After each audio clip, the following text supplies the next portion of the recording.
Hi everyone, my name is Natalie. Today I'm finally going to be doing my July wrap-up. Slightly late, but better late than never. So July was Jane Austen July, hosted by Marissa from Blatantly Bookish and Katie from Books and Things.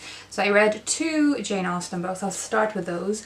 So I reread Pride and Prejudice, and I think this is the first reread of any Jane Austen I've done. I was wondering how I'd feel about this book since it was my first Jane Austen. So it's been a few years, I think probably like 6 years. I actually wrote an entire blog post about my journey into Jane Austen, so I will link that below. But this was the first Jane Austen book that I read, and I was quite unused to reading classics at that time, so I think I was expecting now that I would maybe feel differently about it after having read all of Jane Austen's work and sort of have that as a comparison. But I think I loved it even more, and it's just such a good book. It's so funny as well, which I think is one of the things that, since I don't read a lot of funny books or books with a lot of humor, I really appreciated that about this book. The relationship between Elizabeth and Darcy is something that I think over the years I've wondered if it is as good in my head as it actually is in the novel. And I think for me they are the epitome of the extrovert and introvert meeting. So a lot of the awkwardness of Darcy's behavior I think I could definitely appreciate much more. This time, I think there's a lot of the social awkwardness that I could sort of recognize as actually quite realistic. There's, of course, in their sort of time and place, there's a lot of sort of the way you act and move. There's a lot of manners that is expected out of you, and restrictions on how you can act, especially with the opposite sex. So there's a lot of that, the restrictions around them that force them into these strange situations and strange conversations and meetings, and sort of creates the need for a longer period of time for them to become close and understand each other. So I think I really enjoyed my rereading of this. I especially enjoyed listening to Jen Campbell narrate it. She has a quite casual conversational style to the reading, and you can tell that she's really enjoying the story as she's reading it, and I think that was one of the things that sort of added to my enjoyment. I think sometimes the audiobooks can be, especially of classics, and I think they can sometimes be a bit too neutral for my taste, whereas Jen Campbell, as I said, you can tell that she is enjoying the story, and that just makes it much more fun as a listening experience. So I really had a lot of fun with all of these colorful characters. I think Mrs. Bennet is just such a funny and also frustrating character. I know that a lot of people like hate her. They have really strong opinions about her. But I feel like with this book you can sort of understand the place that the characters are coming from their situations and backgrounds and what they have grown up with. And the other Jane Austen book I read in July was Persuasion. So this was the last of her 6 novels that I hadn't read before, and I think you can definitely tell that her style has changed and sort of matured to up to the point of this book. I've heard that it is quite autobiographical in Jane Austen's own life. I don't know enough about her life to know how much she sort of was inspired by her own experience, but you can tell that there's a different tone to the story. So Persuasion is sort of, it opens with a love that has already ended. So the heroine of this story has been in love with a man, and they had this romance, and then it ended because the heroine took the advice of the people around her, the ones that she really trusted and loved, and cut the relationship off. So the book itself opens a few years later when this man it comes back into her life in an unexpected way. And so a lot of this story is about their awkwardness after having this sort of mutual past, and many of the characters around them not knowing that they have this past romance, and they sort of try to figure out how to behave in front of each other. I really like the fact that this book opens with a lot of action already sort of behind us, so it's kind of a different tone to the book right from the start. You get to understand, and quite intimate way, I think, because you're privy to her thoughts and how she's reacting to him coming back into her life, and when he's sort of starting to court another woman, and how she reacts to everything is quite interesting to follow the entire journey of her growth as a person,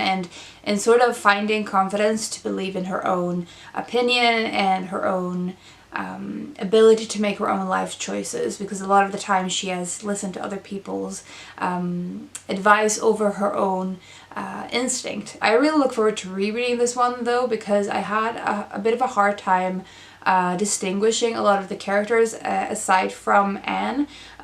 It took me quite a long time to remember who everyone was and how they were related to each other, and I don't know if it was a problem with the book or it's just my attention span wasn't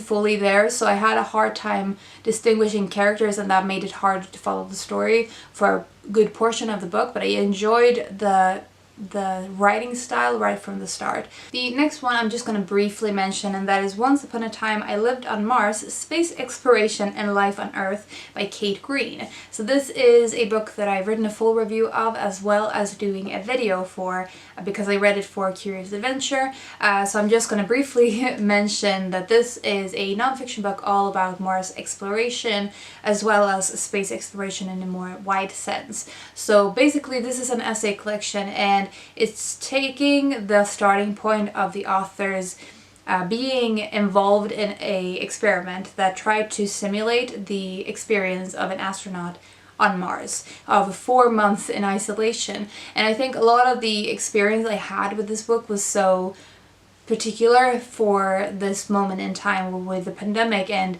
the isolation being such a concrete thing. The experiences that she has from the Mars experiment and its isolation, and some of the challenges that comes from that, like boredom and sort of time feeling like it's time sort of melting into every day melting into the other. But there's a lot of other discussion going on in the book that I think is really beneficial if you are interested in space. There's things about finance and the funding of Mars exploration and space exploration that has consequences for who gets to be part of it, who gets to enjoy the results of that kind of exploration and science. There's a lot of discussion, like for example, who becomes an astronaut and about the selection process of that, and especially the injustices that is built into the selection process. The fact that it's quite exclusive. I also watched the Mars rover launch that happened the 30th of July. The Perseverance rover was launched with a live stream, and it was just a fantastic thing to watch, and I feel like I'm becoming a space nerd, so we'll see. I'm actually currently reading another space related book, so I feel like that is an interest that is becoming bigger with time. The next one I wanted to talk about is Saigon, a Misfits memoir of great books, punk rock, and the fight to fit in by Phuc Tran. So this is a memoir about a Vietnamese immigrant moving to the US and about his life growing up as an immigrant and as someone who is sort of battling the duality of being Vietnamese on the one hand, and having Vietnamese heritage, and also being an American teenager, and and sort of the clash of those two cultures and of those two identities as well.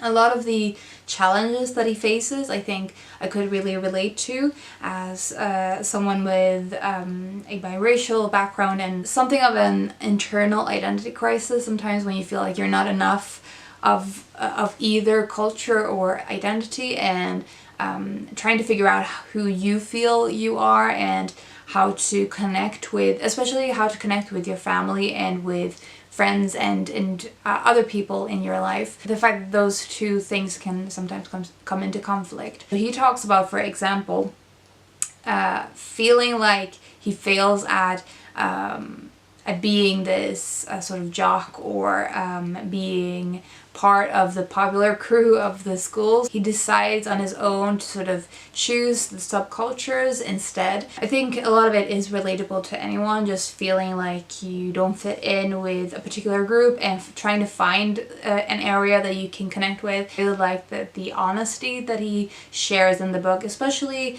when he is coming into conflict with his family and his father, and especially, and how complicated his feelings is for his family. So it's partly because he has this being sort of very critical of them and how they live their life in the US, and when they can't speak English, and he sort of loses faith in them as well, and loses confidence in them when they make the wrong choices, and he compares them with other friends' families and parents, and there's sort of a sadness to that his relationship with his parents and how it sort of degrades over the years, and how much they come into conflict because they're so different, and his parents as well not being able to understand him, and them not being able to communicate very well. So there's a lot of the clashes that is just kind of very sad in the book,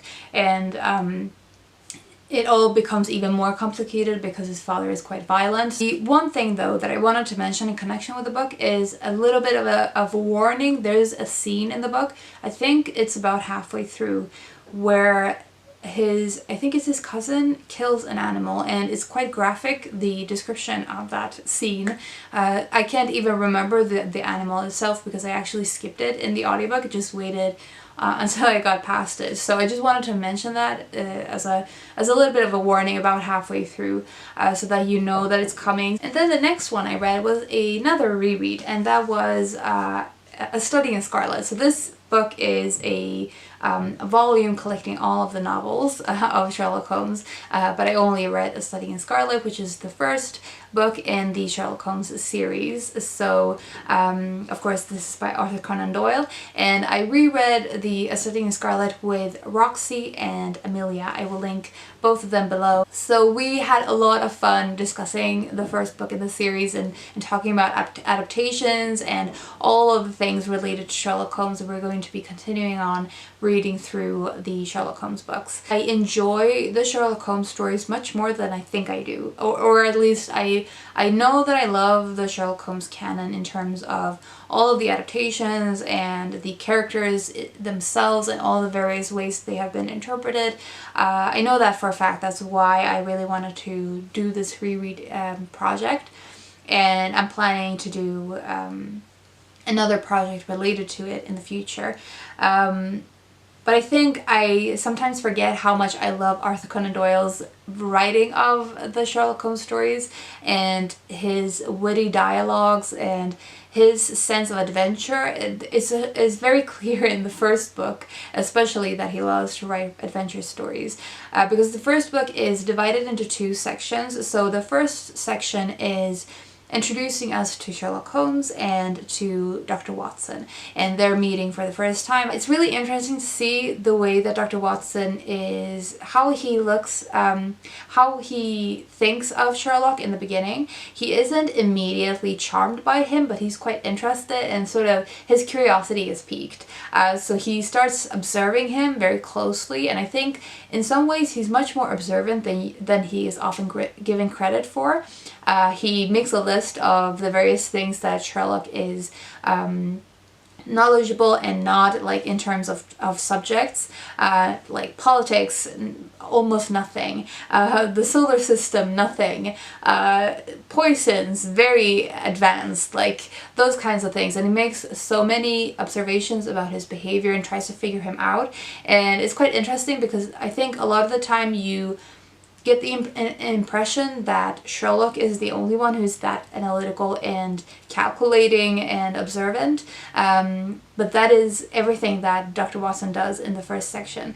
And you see the relationship build, and of course the story, the case itself. The way that the case itself unfolds is you're following the investigation and everything, so you're seeing Sherlock and Dr. Watson and Lestrade and Gregson and the other people involved in the actual investigation, and then halfway through the study in Scarlet we switch over to a setting that is kind of western in the desert, and following a man and a girl who are taken in by Mormons, and you get basically the background story to the crime case. And it's such a complete turnaround in setting and pacing and everything. The feel of the story is so completely different that I think, especially for Roxy, it sort of came out of nowhere, and I think that was how I felt about the shift the first time I read it as well. So this is, I think, the third time I reread A Study in Scarlet, or the third time I read A Study in Scarlet, and I actually really enjoyed the second part of this time. I know that he wrote a lot of adventure stories outside of his Sherlock Holmes books, and I think you can tell that it was something that he really loved to do when he's shifting the story so completely in the Mormon story. But then he goes back and sort of ties the knot at the end with Sherlock and Dr. Watson. So it was just such a fun reading experience, and I really look forward to reading The Sign of the Four. The last book that I read in July, and another 5 stars. So this is my third 5-star read of the year, and that is The Vanishing Half by Brit Bennett. This was amazing, and I knew that there was a good chance that I would love this because I read The Mothers last year on the recommendation of Belinda from Belinda's Book Nook. I will link her channel below. And I was blown away by the ability of Brit Bennett in writing characters and making such engaging stories. So I was really anticipating this new book coming out, which was published at the end of June. And this one follows a pair of twin sisters who is called Stella and Desiree, and they live in this very small southern town in the US called Millard. They grew up in a town where basically there's a lot of colorism going on. So the lighter the black skin is, the better is sort of the view of the town. Stella and Desiree feel sort of trapped in this town, and they decide to escape it and move away. But only a few years later, Stella disappears again and leaves Desiree behind. So the rest of the book follows the twin sisters as separate individuals and the way that their lives unfold in very different ways.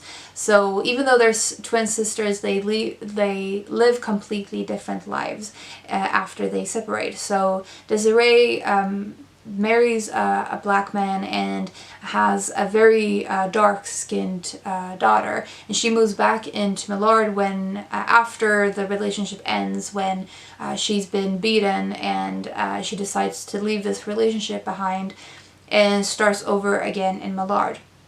So we follow her mostly up from that point on, and follow the life of the daughter, who is called Jude.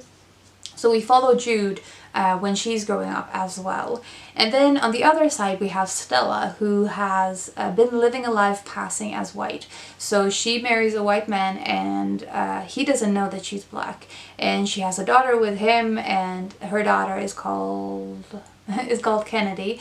So we also follow the daughter's life, Kennedy. And so you see both Stella and Desiree's lives and the choices they have made and the results of those choices, as well as the next generation, their daughters, and how they choose to live their lives, and often in a conflict with the mother's choices. So it's just such a good character portrayal of this family, and the ways that, of course, it deals with racism in terms of a lot of the decisions that they make is specifically is is informed by the racism background that they are living. Especially Stella choosing to be to pass as white is a very conscious choice that she makes because she thinks that that will make her life easier. But it ends up having a lot of unexpected consequences. There's a lot of sadness and a lot of baggage that these women have,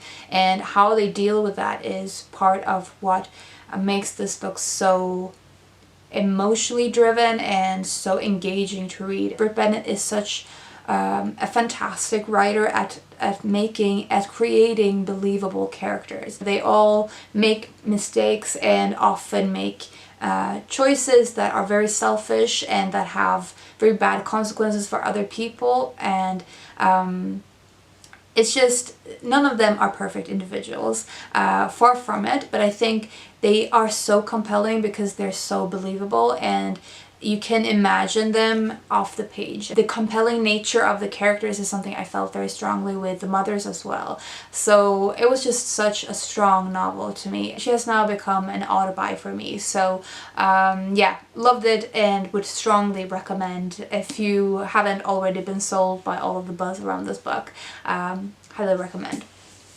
So those are the books that I read in July. I've been reading a lot of other ones as well, but I haven't finished them off, so those will probably go into August, in my August wrap-up. So let me know if you've read any of these books and your thoughts about them, especially if you've been interested in reading Vanishing Half, because I feel like I've seen it everywhere since it came out. Actually, before it came out. But yeah, so that was all I wanted to say. Thank you very much for watching. I would love to know what you read in July. Did you read another 5-star read like I did? It was a good month. I hope you're doing well and that you're taking care of yourselves. I will talk to you soon. Bye.